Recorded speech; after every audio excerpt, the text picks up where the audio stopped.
जय श्री श्याम दोस्तों, हम आशा करते हैं कि आप सभी लोग अच्छे होंगे। क्या आप लोग जानते हैं कुछ ऐसे पाप होते हैं जिनको भगवान कभी माफ नहीं करते, बदले में देते हैं आपको कठोर दंड। तो वो कौन से पाप हैं, आइए जानते हैं आज के इस अध्याय में। मनुष्य जीवन कर्मों का ताना बाना है। अब आप जैसा कर्म करोगे वैसा ही फल आपको मिलेगा। मनुष्य योनि में जन्मी जीव आत्माओं के कर्मों को पाप और पुण्य की श्रेणी में रखा गया है। वो कर्म जिनसे किसी का नुकसान हुआ हो वो पाप की श्रेणी में आते हैं। दूसरों की मदद के लिए किए गए कर्म पुण्य कहलाते हैं। व्यक्ति से कई बार गलतियां हो जाती हैं जिसकी क्षमा उन्हें भगवान से मिल जाती है, लेकिन कई बार ऐसी गलतियां होती हैं जो माफी के काबिल नहीं होती। दोस्तों, शिव को भोलेनाथ कहते हैं क्योंकि शिव जी को सादगी पसंद है, पर भोलेनाथ जितनी जल्दी खुश होते हैं उतनी ही जल्दी वे क्रोधित भी हो जाते हैं, खासकर ऐसे लोगों से जो बेईमानी और धोखेबाजी करते हैं। भगवान शिव हर व्यक्ति के मन की बात सुनते हैं और शायद यही वजह है कि आज 21वीं सदी में सबसे ज्यादा पूजा पाठ भगवान शिव की जाती है। खास तौर से युवाओं के बीच शिव जी बहुत प्रचलित हैं, लेकिन भगवान शिव जितनी जल्दी प्रसन्न होते हैं गुस्सा भी उतना ही जल्दी उनको आ जाता है। शिव पुराण के अनुसार कार्य, वाद विवाद, सोच विचार करके किए गए कुछ पाप बहुत दंडित हैं, जिसे भगवान कभी माफ नहीं करते।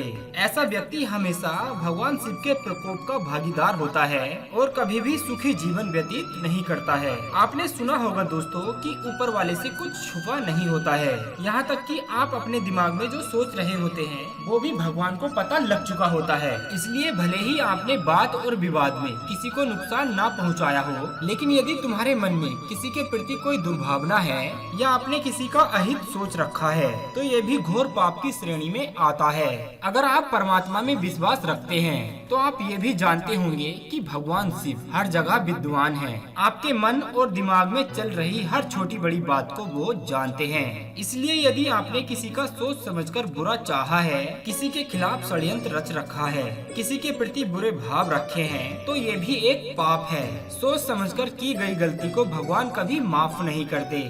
दूसरी है शादी तोड़ने की कोशिश।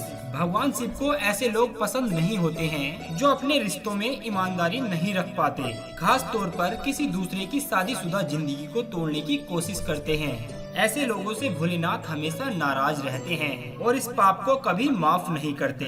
दूसरे के पति या पत्नी पर बुरी नजर रखना, उसे पाने की इच्छा करना, ये भी पाप की श्रेणी में आता है। तीसरी चीज है दोस्तों पैसों की धोखेबाजी। दूसरों का धन अपना बनाने की चाह रखना, पैसों की हेरा फेरी करना, दूसरों की संपत्ति लूटना, ये पाप की श्रेणी में आता है। भगवान शिव के लिए ये एक ऐसा अपराध है जो कभी माफ नहीं किया जा सकता। चौथा है कष्ट देना।